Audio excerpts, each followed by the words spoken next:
Welcome back, friends. LostScarf here, and it's time for more Miles Edgeworth, Ace Attorney Investigations.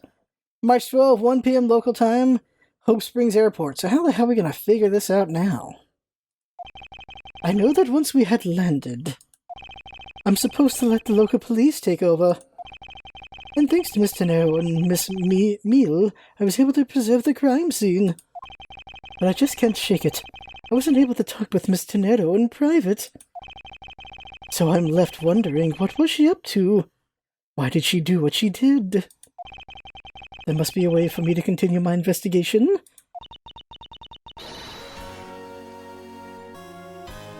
That music tells me... Gumshoe's not gonna run to him. It might be Gumshoe, but I don't think it's gonna... Let's go with Gumshoe. That is cop music. But I don't think he saw him yet. I've been expecting Miss Miles Edgeworth. No, it wouldn't be him saying that, no. Maybe it is her. I've been expecting you, Miles Edgeworth. Yep, there it is. Yeah, it's her. Francesca? I thought you were still in Germany. I go where I am needed. And wherever there are criminals to be caught. Her name is Francesca von Karma. Apparently my girlfriend. Like, look, if Edgeworth isn't gay, it's him and her. If Edgeworth is gay, it's him and Phoenix. But if he isn't gay, him and her. Right there. Now, if he's Ace, him and her anyway. Okay, there we go. The daughter of my mentor, Manfred von Karma. She, like myself, is a prosecutor. Are you heading up this case? It would be a bit of a relief if you are. Don't you try to flatter me, Miles Edgeworth. I'm placing you under arrest. Bitch? Bitch what? Well, what? It's quite frustrating, actually. I had hoped to exact my revenge on you in a different venue. But I'll have to take what I can get. I never thought I'd see the day. Oh yeah, she grabs her arm just like her father did. How would she get revenge, considering they're on the same team? Neither of them do defense. When a disciple of the House of Von Karma would become a criminal, have you no shame? Wait! It has all been a big misunderstanding! I didn't kill the victim! A misunderstanding? I heard all about the murder over the police radio from the captain himself. You waited for the victim on the first floor, and then beat him to death. Francesca, do you honestly believe that I killed a man? Despite this being the third time I've ever been accused of murdering a man? I suppose I should reserve judgment until after I have investigated this for myself. I can put your arrest on hold until then. That's as it should be. I don't need a lecture on how to perform my duties from you of all people. To be perfect in every way. The fulfillment of that creed alone is all I strive for. Well, I have my own creed which I must fulfill, so why don't we solve this together? F that. I have to get going. The crime scene awaits. Don't you dare leave town. Trust me, I had no intention to. Detective Gumshoe? Oh god, he is here! Yes, sir! He is here! Too slow. Oh! Oh! Listen up. I'm leaving you in charge of watching this man. Don't mess up, understood? Mr. Edgeworth? I'm supposed to guard him? A simple yes or no, detective. Ah! Yes, sir. Understood, sir. You just leave it to me, sir. Miles Edgeworth. If you interfere with my investigation, I'll arrest you on the spot. Are we clear?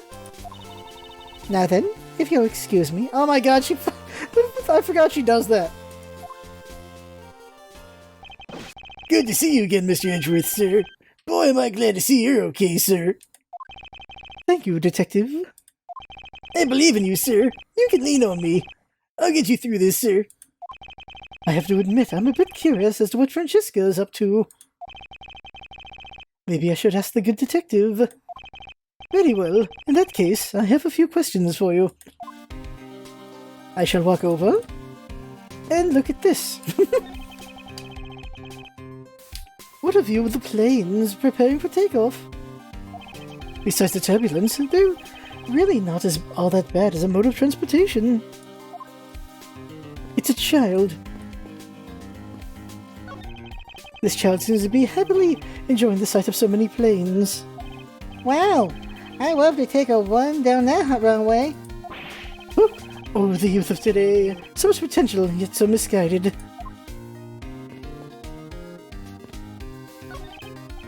Lunchland. Not bad. I guess it's gotten big enough to warrant its own brand shops. I remember Lunchland. What should I go with? I recommend our airport special, where it flags lunchboxes. Only available for a limited time. We have a variety of lunchboxes made up to look like different country flags. I wonder if they're aiming to take Lunchland to the international market. This man was in first class with me.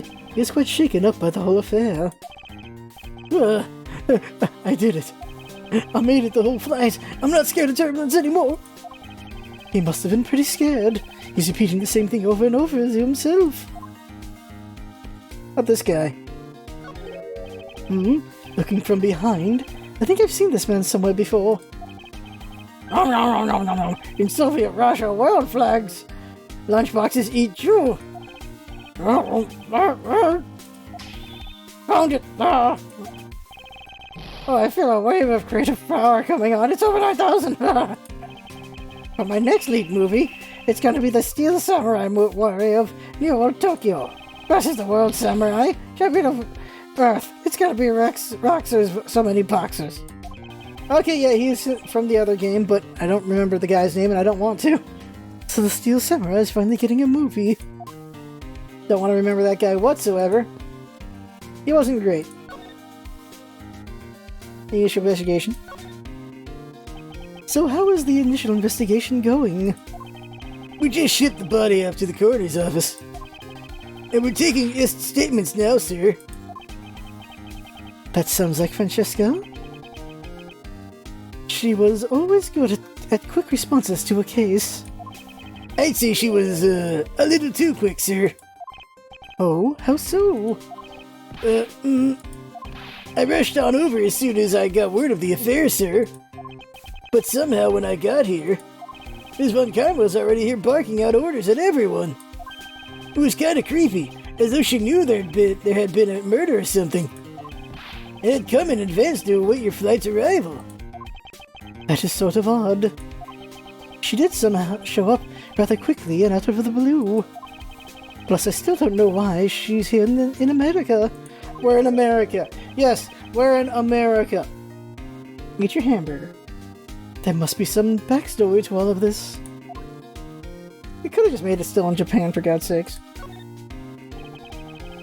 Ms. Von Karma just kind of popped up at the prosecutor's office about a week ago, sir.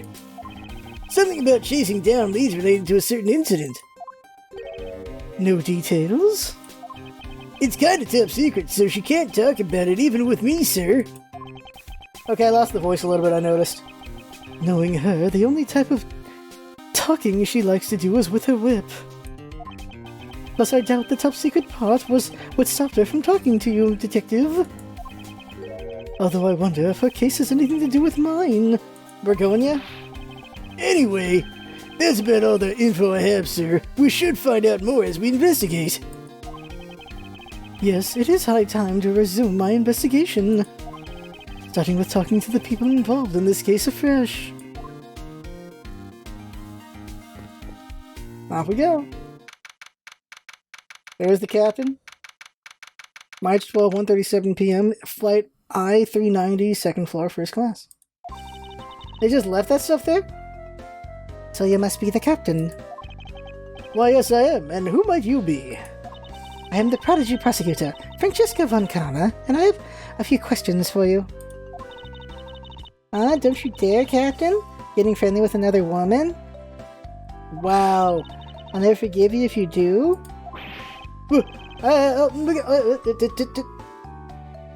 Let's go with Sidon. What are you talking about? I only have eyes for you, my dear Cammy. Cammy? I wouldn't bet money on our dear captain to be much of a reputable person. Sure you don't want to ask the captain some questions, sir? He was in the cockpit the entire time. I highly doubt he would know anything of use. Anyway, I like to leave that type of witness to Francesca and her whip. Okay, we're already done with them. Okay. No one ever ate that Sunday? Ah! I knew. Oh, wow. They're going to the cockpit? No, they're going to there. Yeah. What to say? Yeah, cockpit's somewhere, but... Alright, 1:40 p.m. Now see here! Oh! Sorry, I'm so sorry. How long do you intend to hold me? It isn't possible for me to be the criminal, I told you. Mr. LeBlanc? Oh, it is you. Tell this man to stop stopping me from going. Time is money. I don't have even 1 second of wasteful time to spend. Time to pull out. Okay, let's see here. Talk. Sir, you can't go in there. I'm Miles Edgeworth. I am one of the prosecutors on this case, so please let me through. I'm very sorry, sir. No one is allowed to enter without Miss Von Karma's express permission. But I'm on the case. Yes, I understand that, but I also have explicit instructions not to let you through from Miss Von Karma. Girl, why would you do this to me, Francesca? I don't want to get whipped, sir. I really don't. Not into it. Not into it, sir. I'm talking to him. Not you! Did you finish taking your statement yet? Yep, all done, sir. I do not okay. I do not concern. If you're not done examining the cargo hold, I want my cargo back. What? LeBlanc's cargo. If you make a single scratch on my art, you will pay! Your art? What sort of art? Mr. LeBlanc is an art dealer, so he's got a bunch of artwork down in the cargo hold, sir. There's practically a mountain of them, large and small. Very small, tiny. From folk costumes to stone art statues, I sell all kinds of arts. Folk costumes? Speaking of which, Mr. LeBlanc's hat. It kind of looks like that other piece of cloth. It does, actually. Can we present that right now? Let's see if we can present that. See. Mrs. LeBlanc, can you please take a look at this for me? Oh? It's a Bagonian cloth. As I suspected, your hat is made of the same materials, I suppose? Yes, of course. This fabric is so famous, orders come from over the seas for more. They call it updated? Nice, okay. Then this is the cargo you were talking about earlier? No. My cargo this time is much many gigantic. You detective, when can I have my cargo moved? You can get your cargo back when we're done investigating, pal. The stubbornness of you police, it is no good.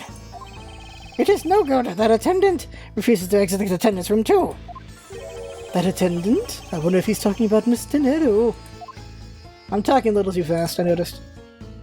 Rhoda Tenero. What did you mean by that attendant, Mr. LeBlanc? She was taken into the attendance room for her interview. And then they still have not come out. They make no sign of coming out either. This is a Glenn Ross situation in there. I was finished with my own interview much earlier. Quicker than her. Why is Miss Tenero's interview the only one that's taking up so much time? Uh-oh. Miles Edgeworth, you were given free rein to examine the plane, weren't you?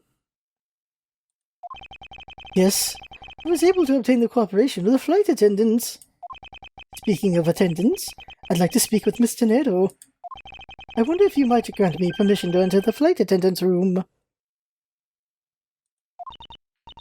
Before I do, you still have to clear up a few issues surrounding your own circumstances.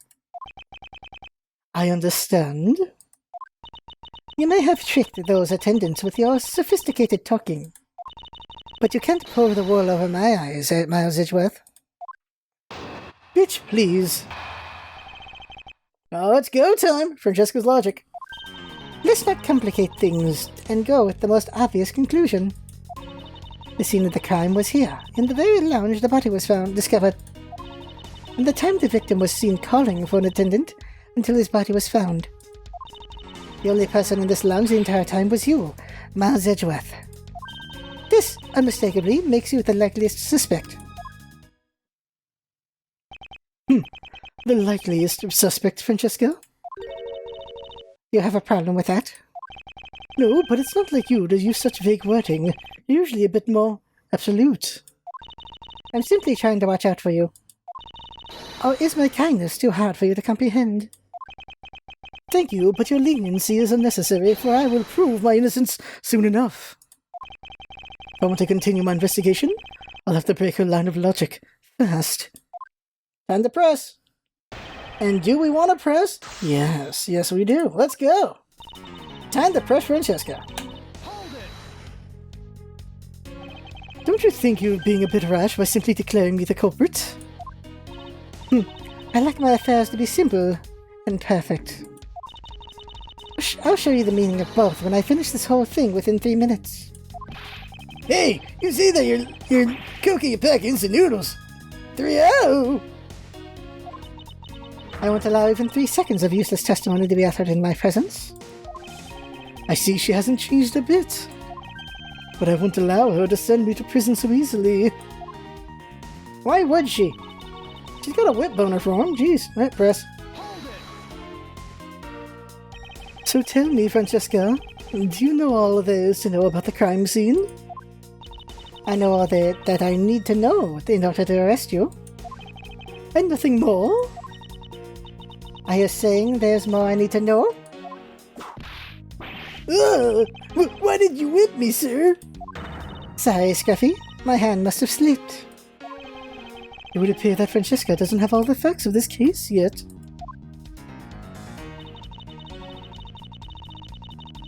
The fact that she's just like her dad right there.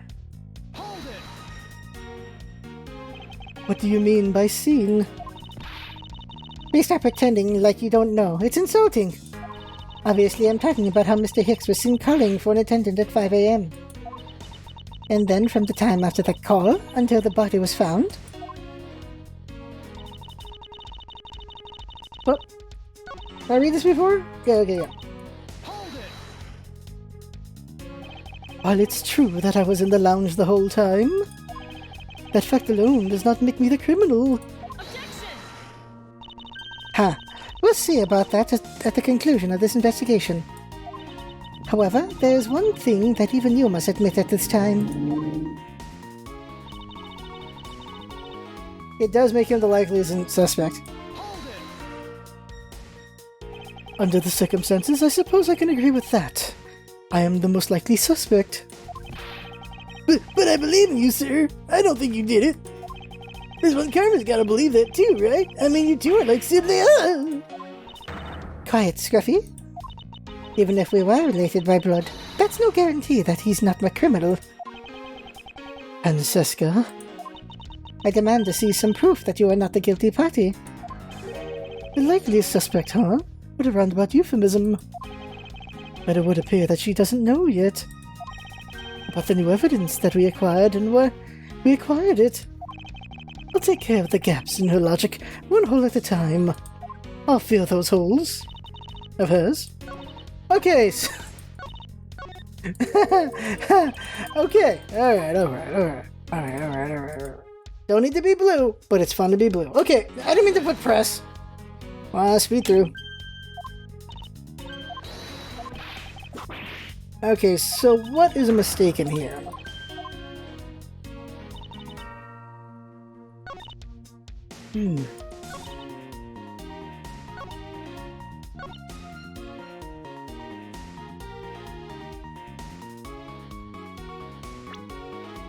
The suitcase. So we believe the scene of the crime was in the other place.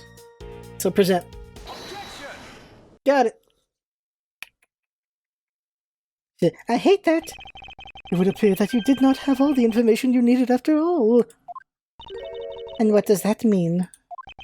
I found a nice piece of evidence just before I was forced to stop investigating. A piece that proves that the body was moved from a different location. Huh? The killer used the suitcase to move the victim's body, meaning that the real scene of the crime is not this lounge at all. Objection! Now who's the one rashly jumping to conclusions? Excuse me? All you did was find this piece of cloth inside the suitcase. That doesn't prove that the body was moved.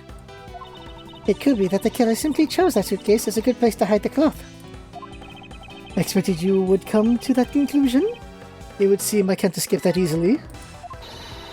You should know better than that. Around Karma is perfect in every way. But did you know that the killer definitely wheeled the suitcase around at some point? Objection! As if there's proof of that. Where's the proof that the suitcase was moved around?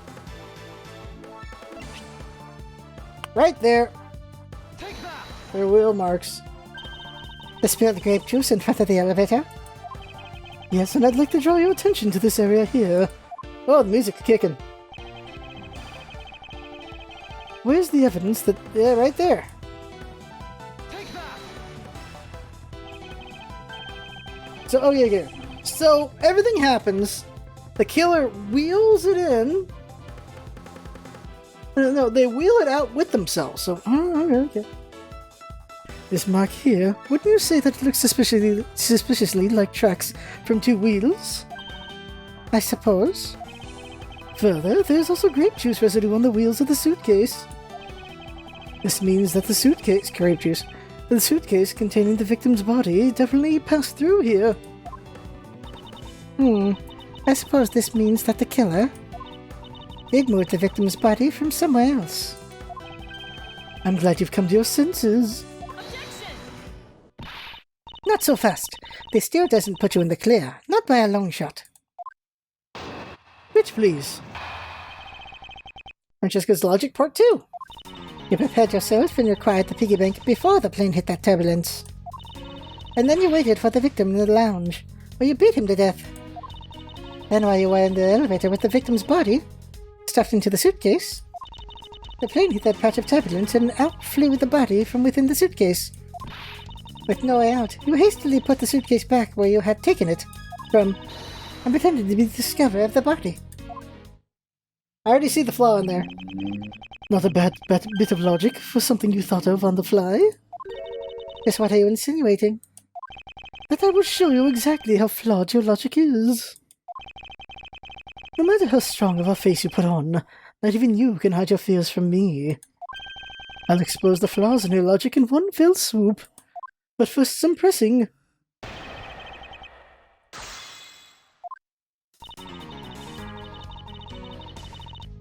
Press them all. I already know what the answer is, but let's press. And how do you suppose I was able to take the piggy bank out of its display case? As I recall, the case was locked. That's easy. The case was locked.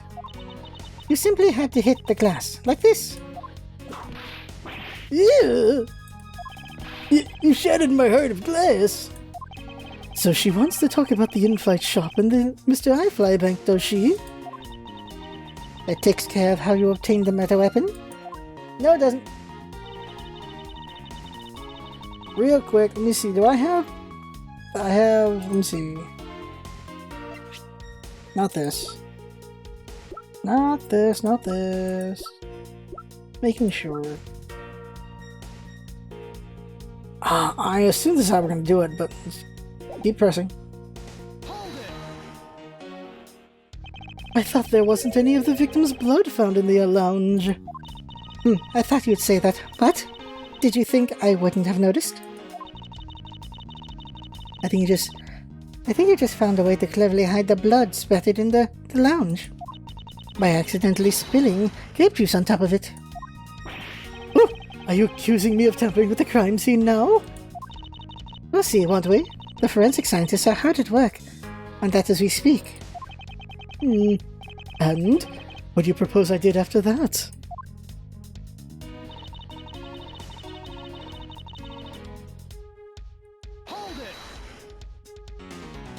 So I put the victim's body into the suitcase and then... Where was I headed, Francesca? That's pretty obvious. You are bringing it to first class where you could safely keep an eye on it. We're talking about this thing, you know. I'd hardly call it discreet or ordinary. Annoying brat. Well then, you were intending to leave it inside the elevator. But unfortunately for you, a wrench was thrown into your plans because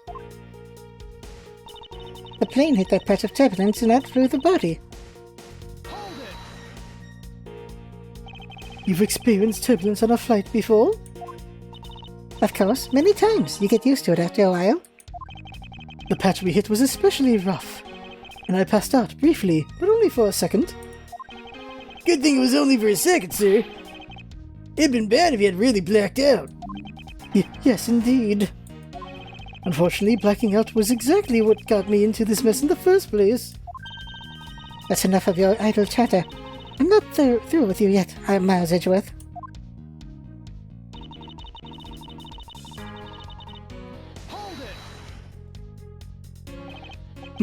If I really were a criminal, do you think I would be so easily caught?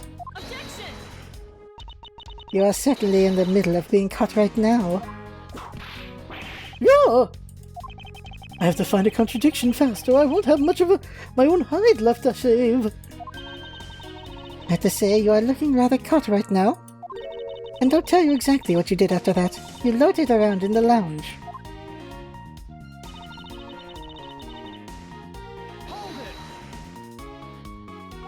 I didn't pretend to be anything. I really was the first to discover the victim's body. I suppose that's true. So then, you are yielding to my statements? Don't be foolish. I still insist that you are the killer, but in that sense, you really were the first to discover the body to be dead. No matter what I say, she seems dead set on making me out to be the killer. Her logic is reasonably sound, and the large majority of it reflects the truth. But there is one point about it that is not quite right. Let's see if we got this right. Present the thing itself.